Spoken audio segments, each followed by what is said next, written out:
I always enjoy bringing the gardens indoors, and one of the ways to do that is to make herb and flower swags from your garden bounty.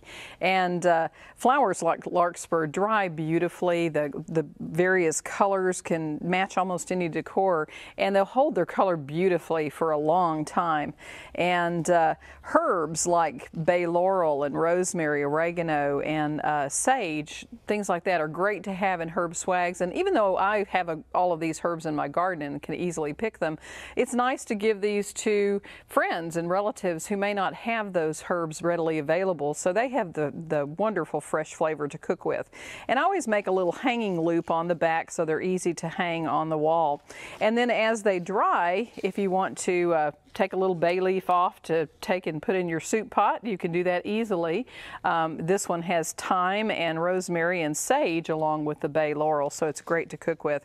Little swags like this bundle of lavender flowers are nice for hanging on the wall and also tying on a gift bag or a present as well. Now, to make the herb swags, you want to cut your herbs, whatever you choose to use, and I typically start with the longer plants first, the longer branches. Sometimes they had a bit of a curve, so I take advantage of that curve and put those on the sides. And then I start layering the shorter things in front. And it's very important to use rubber bands for assembling these bundles. Take off any leaves that are going to be in the area in the rubber band. These will shrink as they dry, so it's important to have rubber bands so that they shrink along with the herbs themselves and they don't fall out. So once you have your bundle as thick as you think you want, now I'll take these bay laurel leaves that are here that I've pulled off and still dry those and use those for cooking as well. For folks who don't have a bay tree, it's just so nice to have the fresh herb.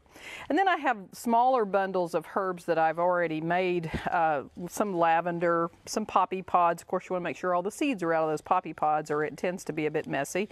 You can even use gomphrena flowers, those dry nicely. And so I just assemble all those at the top and then tie it tightly with the rubber band to secure it. And then to put a hanging loop on your bundle, what you'll do is take a length of ribbon and just make yourself a little slip knot up there to tie, and then go around to the back of the bundle, pull that around, and wrap a couple of times around so that you can conceal the rubber band, and then tie a pretty bow. You want to make sure that you hang these in a place that has good air circulation, so not a closet or an attic, but it needs to be out of direct sunlight because sunlight will fade the colors of the leaves and the flowers, and they will tend to start to get a bit dusty in the house, so I usually replace them every 6 to 8 months with new things. And also when they're dusty, you don't want to use them for cooking either, but they do hold up very nicely for quite a long time, and they're very, very decorative. So you can try a lot of different herbs. I mean, my motto is I'll dry anything once, and if it works, fine. If it doesn't, you can toss it out. You can also do herbs like catnip. If you have friends with cats and you grow a lot of catnip, bundle some catnip and dry it, and it's a great thing to give to your friends whose cats would enjoy that. So I hope you'll give a try to drying and using these swags. They're really a lot of fun, and it's a great get-together project for your friends. Invite them over and have them make herb swags to take home. People can pick up this craft very, very easily, and it's even fun to do with kids. So get them to enjoy the garden, and the smells and the scents of all of the foliage is just a wonderful thing to enjoy too.